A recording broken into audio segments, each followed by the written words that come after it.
지금도 신랑이 일을 해낼 수 있어. 이러면서 심적으로 하면서 말을 드렸는데 교육을 쭉 들어보니까 우리는 반드시 교육을 우리가 그래서 같이 가요. 한 번.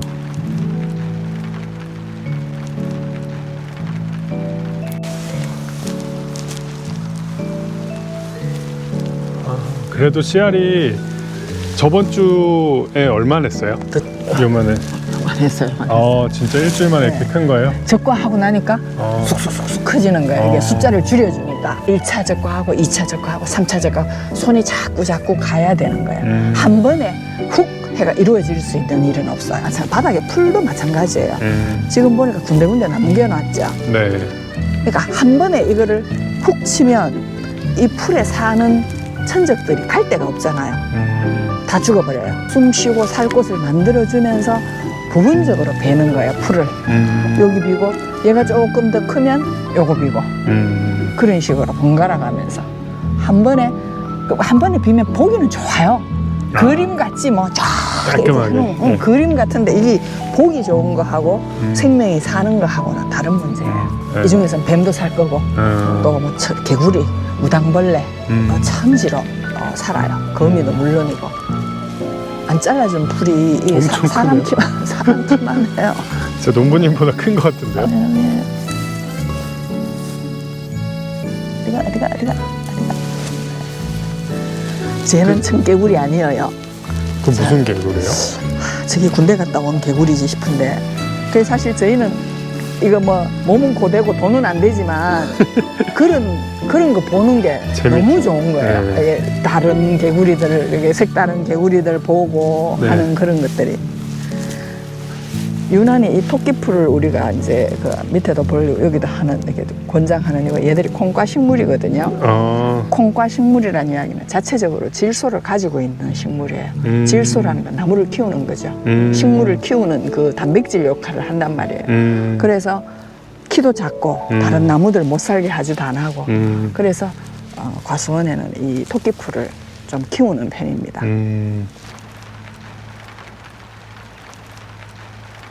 그게 생각 같아서는 냉해를 입으면 위에가 먼저 어그러질 것 같잖아요, 꽃이. 네. 근데 안 그렇대요. 냉기는 밑에서. 우리 왜 컵에 물 딱 넣어놓으면 냉기가 밑으로 가잖아요. 네. 그것처럼 냉기는 밑에서 정체를 깔린. 한대요.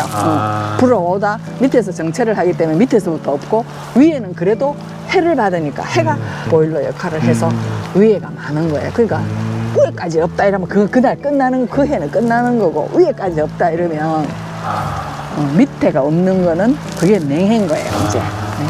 이게 여기 이 지점까지는 온도가 낮았다는 그렇죠. 뜻이겠네요. 그렇죠. 그렇게 보는 거죠. 일단 우리가 쓰는 방법은 뭐냐 하면 이 물을 이용해서요. 물을. 예, 이거를 새벽에 온도 제일 낮을 때 자동으로 타이머, 그러니까 타이머 설치를 다 해가지고 새벽에 한 3, 40분씩 돌리는 거예요. 물을. 그러면 이 물이 기화가 되면서 기화열이 발생을 해요. 그래서 약간의 도움을 줄 수 있어요. 근데 우리가 실제로 불을 놓는데 그 불 놓는 그게 그 이름은 뭐죠?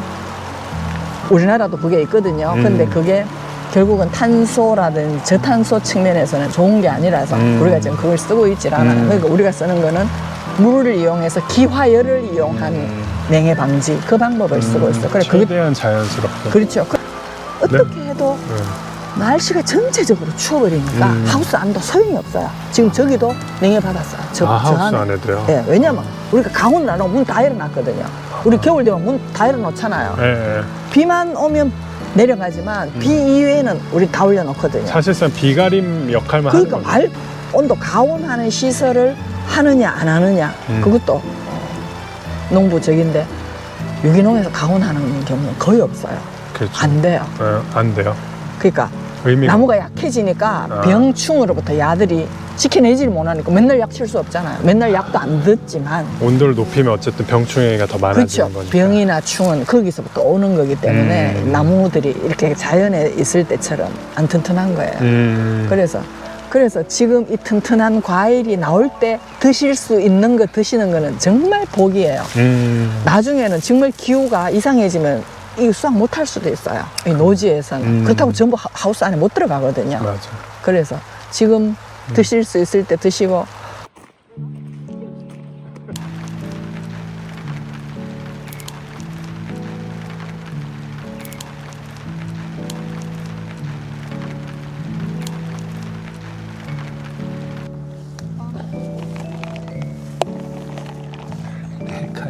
이게 갖고 향. 엉덩이 쪽까지 한번 드셔보세요.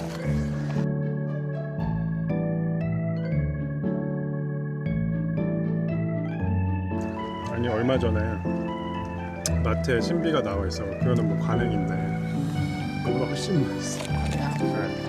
5월달, 9월 한 중순 말. 그러면 근데 강원도. 그거랑 맛이 비교가 이미 근데 많이 잘 익었는데요. 그렇죠. 네. 지금 아니 요거가 근데 저 농부님 약간 지금 왠지 따도 될 것 같아요. 아니 내일 닦여요. 아니 그게 아니고 지금 요 엉덩이를 보세요. 파란 부분이 전혀 없잖아요. 얘는 엉덩이가. 특별히 잘 익었구나. 그러니까 얘가 잘 익은 거예요. 제가 봤을 때는 100점 만점에 한 101점. 네. 근데 지금 농부님들은 먹기는 다 101점 받으시려고 안 돼. 지금. 다시 직거래를 하는 농가에서는 이게 깔 때도 선별을 해서 깔 수가 있잖아요. 그 상태에서 제일 맛있는 거 골라서 따서 보낼 수 있는 거고 일반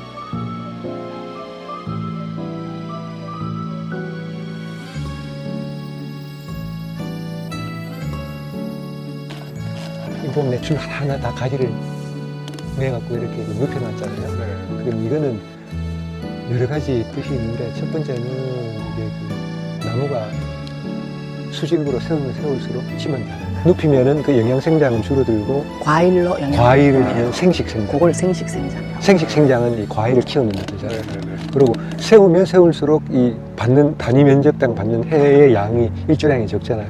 눕히면 많이 받잖아요. 똑같은 과일이라도 세워서 키운 그 과일보다는 이렇게 눕혀서 햇빛을 많이 받는 이게 더 맛있어요. 일부러 열매나 그렇죠. 이런 영향을 주려고 이렇게 예. 하시구나. 그죠. 그러기도 하고 햇볕이 많이 들잖아요. 네. 햇볕은 천연 살균제잖아요. 병이 적어요. 굳이 뭐 애써가면서 약을 안 쳐도 이 곰팡이라든가 이런 것들이 많이 살균이 돼요. 천도복숭아는 그전에는 다 속이 노랬어요. 아, 노랬는데 몇 년 전에 이 천도복숭아를 그 하얀 털복숭아 그 백도라 그러죠. 네. 백도하고 천도복숭아하고 접붙여서 나온 게 신비. 그러니까 신비는 잘라보면 속이 하얗잖아요. 네. 그래서 이게 아주 그 맛이라든가 이런 것들이 전에 있던 천도복숭아 많이 새콤달콤했는데 새콤한 맛은 좀 덜하고 단맛이 있고 향이 강하잖아요. 그런 거고 옐로드림은 말 그대로 속이 노래요. 그래서 이제 원래 천도복숭아의 그 부분인데 옐로드림은 좀 은은한 맛인데 이 좀 깊은 맛이랄까? 그러면서 이제 잘 익은 옐로드림은 그 망고 향이라고 그래야 되나요? 그러한 그 과일의 향이에요. 이게 제대로만 이 비를 이겨내면은 진짜 맛있게 익은 걸 보내드릴 수가 있는데 날씨가 당도가 올라온 상태에서 비를 수분이 흡수가 되면 쫙 갈라져요. 막 4, 5월 달에 열매 요만한 거 작아서 안 갈라지는 게 아니고 안 달아서 안 갈라져요. 달지 않아서 안 갈라지는 거예요. 그때는 예. 당도가 있다는 뜻이에요. 제가 오직 농부들이 오직했으면 이 옐로드림을 이게 뭐랄까 배내겠습니까? 키운 나무 잘 안 되는데 만의 특징이에요. 예, 열과가.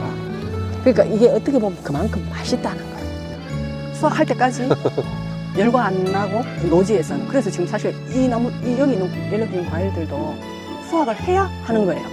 아까처럼 다 수확 시기에 불그스름해졌는데 비가 왔다. 그럼 얘는 유축 없이 다 갈라지는 거예요. 농사 짓는 사람들은 입버릇처럼 얘기하는 게 농사는 하늘이 짓는다 그러잖아요. 옐로드림도 따기 시작하면 거의 일주일 정도 전후에서 다 끝이 난다고 보시면 돼요. 그래서 이건 예약이 필요하고. 그래서 저희가 예약을 받을 수밖에 없었고 예약을 받으신 만큼 또 좋은 퀄리티가 보장될 수 있다. 예약 받으시고 기다리시는 게 맛있는 걸 드실 수 있는 그 방법입니다.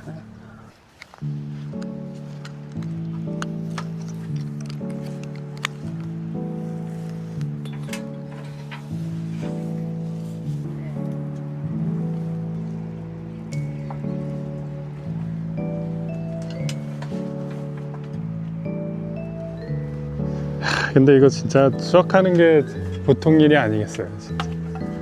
사다리 들고 다니면서 계속 이제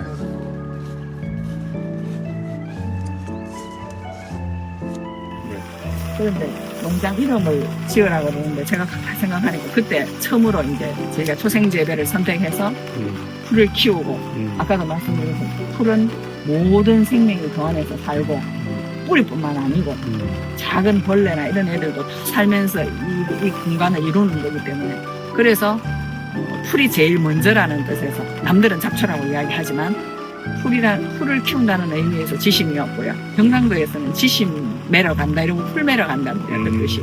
그래서 지심. 예, 그냥 그니까 한문이 아니고 한글로. 두 번째는 이제 한문으로 풀었으면 한문도 물론 여러 가지가 있을 수 있어요. 땅심, 땅의 힘. 세 번째는 이거는 제 종교적인 문제인데요. 지극한 정성을 뜻합니다. 그게 예불문에 나오는 단어인데 예불문. 불교적으로. 예. 네. 부처님이 공경한 예불문에 지심 균형이라고 시작하는 단어가 있습니다. 거기에 지심, 내 온 정성을 다 해서 이 포장을 키우고 위주 관리를 하고 있기 때문에 그 세 가지 뜻이 한 단어에 다 모이더라고요. 지심이라는 단어. 그래서 옳다구나. 지심. 그래서 너무 지심 농장입니다. 그래 어쨌든 우리가 유기농이라고 해서 팔았을 때 그거를 인정해주는 사람한테는 상당히 보석처럼 귀한 거지만 일반 다른 사람들한테는 관행으로 지은 과일에 익숙해진 사람한테는 이거는 그냥 그게 값어치를 몰라주는 그런 거예요. 그러니까 모양이 첫째 안 이쁘고 공판장에 가도 제값을 아예 받을 수도 없어요. 네. 일반 관행보다는 더 싸게 받아요. 네. 모양 때문에. 이거를 우리가 그 유기농으로 농사를 지어서 판매를 하기 위해서는 직거래를 해야 될 것이고 우리가 이렇게 보내준 것들이 시간이 지나면서 고객분들이나 이런 분들이 이제 이 유기농의 가치를 알고 해주니까 피드백들을 많이 해주세요. 힘들지만 참 좋아요. 그리고 그렇게 어떤 농사에 대한 가치라든가 이런 거를 생각을 하고 가다 보니까 밭에 와서 일하는 자체가 어떨 때는 상당히 참 즐거울 때도 있고 느낌도 많고 이 아름다운 풍경을 사진으로 찍으면 이게 전달이 안 돼요. 와서 봐야 되고 뭔가 이거를 좀 알려주고 싶은데 나만 즐기게 너무 그러니까 오늘 지심농원 영상 어떻게 보셨나요? 이 지심농원은 복숭아, 포도, 또 대추까지 이제 여러 작물들을 기르시면서 농장을 이어나가고 계시는 곳입니다. 그 중에서도 복숭아는 딱 두 가지 품종, 천도 중에서도 신비랑 옐로드림 두 가지 품종만 이렇게 생산을 하고 계시는데요. 신비는 이번 주에 이제 배송이 시작될 거예요. 오늘이 지금 6월 16일인데 딱 사전 예약분만 저희가 발송을 해드리고 있어요. 저희는 이 영상을 보시는 분들한테 만약에 신비 사전 예약이 지났다면 옐로드림 꼭 구입해 보시라고 추천을 드리고 싶습니다. 드셔보신 분들은 아마 다 아실 거예요. 이거 얼마나 맛있다라는 거를. 신비는 여러분들 좀 요새는 많이 유명해져 가지고 일반 마트 가도 대문짝 해놓고 이렇게 팔잖아요. 그만큼 맛있기도 하지만 맛있어서 사람들이 많이 찾기 때문에 생산량도 이제 많아진 거거든요. 근데 상대적으로 옐로드림 보신 분들은 많이 없을 거예요. 그 이유가 옐로드림은 신비보다 조금 더 나중에 나오는 품종이거든요. 그 시기가 마침 우리나라가 가장 비가 많이 올 때예요. 가장 더워지기도 할 때고, 그래서 해충, 장마, 기타 등등의 사유로 굉장히 생산하기가 까다로운 품종입니다. 그래서 이렇게 맛있는 복숭아임에도 불구하고 수확해서 판매할 수 있는 여건이 그렇게 많지 않아요. 그만큼 이 품종은 희귀 품종이고 구하기 어렵다는 점, 그거를 발리마켓에서 그것도 유기농으로 드실 수 있으니까요. 많은 분들 참여해 주셨으면 좋겠습니다. 아셨죠?